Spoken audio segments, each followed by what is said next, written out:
Ketua Umum Partai Solidaritas Indonesia, PSI, Giring Ganesa menegaskan pihaknya tak akan mendaftarkan mantan narapidana tindak pidana korupsi sebagai calon legislatif atau caleg dalam pemilu 2024. Giring menegaskan hal itu setelah ia menyerahkan berkas pendaftaran bakal caleg, bacalek, DPR RI di kantor Komisi Pemilihan Umum, KPU, Menteng, Jakarta, Minggu, 14 Mei 2023. Menurut Giring, PSI konsisten tidak mencalonkan mantan napi koruptor. Giring mengatakan, pihaknya berkeyakinan mantan koruptor tidak bisa memberikan perubahan di DPR jika anggota-anggota legislatif tidak bebas korupsi. Ia pun kembali menyatakan bakal melanjutkan pembangunan yang telah dicapai oleh Presiden Joko Widodo. Bagi PSI, kata Giring, Jokowi bukan sekadar negarawan. Jokowi, kata dia, merupakan ide dan gagasan besar tentang Indonesia yang maju. Itulah yang PSI sebut sebagai Jokowiisme, Jokowi is PSI, ucap Giring.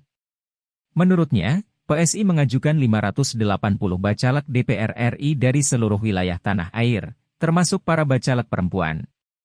Di tingkat DPR RI, tingkat kepemimpinan perempuan sudah lebih dari 30%, seperti yang disyaratkan UUD. Sebelumnya PSI gagal melenggang ke Senayan pada pemilu 2019. Saat itu, PSI hanya mendapatkan 2,6 juta suara sah nasional atau setara 1,85%. Sedangkan ambang batas parlemen adalah 4% suara sah nasional.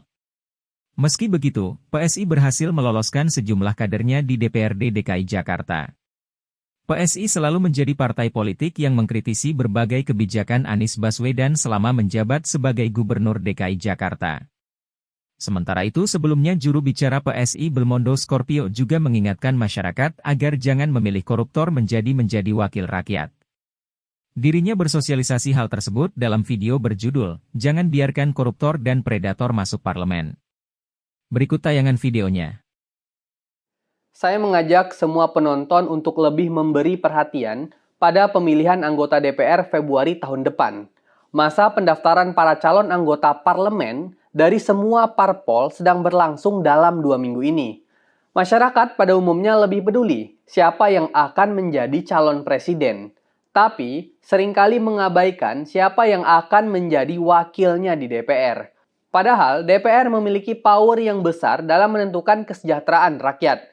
Kalau kita membiarkan kaum badut, koruptor, maling, mantan napi, predator seks, petualang politik masuk DPR, rakyat akan menderita.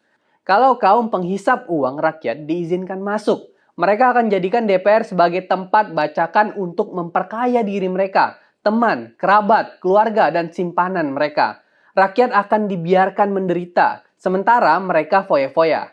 Karena itu, rakyat harus mempelajari track record calon anggota parlemen dan partai-partainya. Anda semua punya power untuk menentukan masa depan bangsa. Salam solidaritas. Halo, selamat berjumpa dengan saya Anika, pembaca berita podcastnews.id. Saksikan terus konten-konten menarik dari kami. Jangan lupa subscribe, like, dan komen. Terima kasih.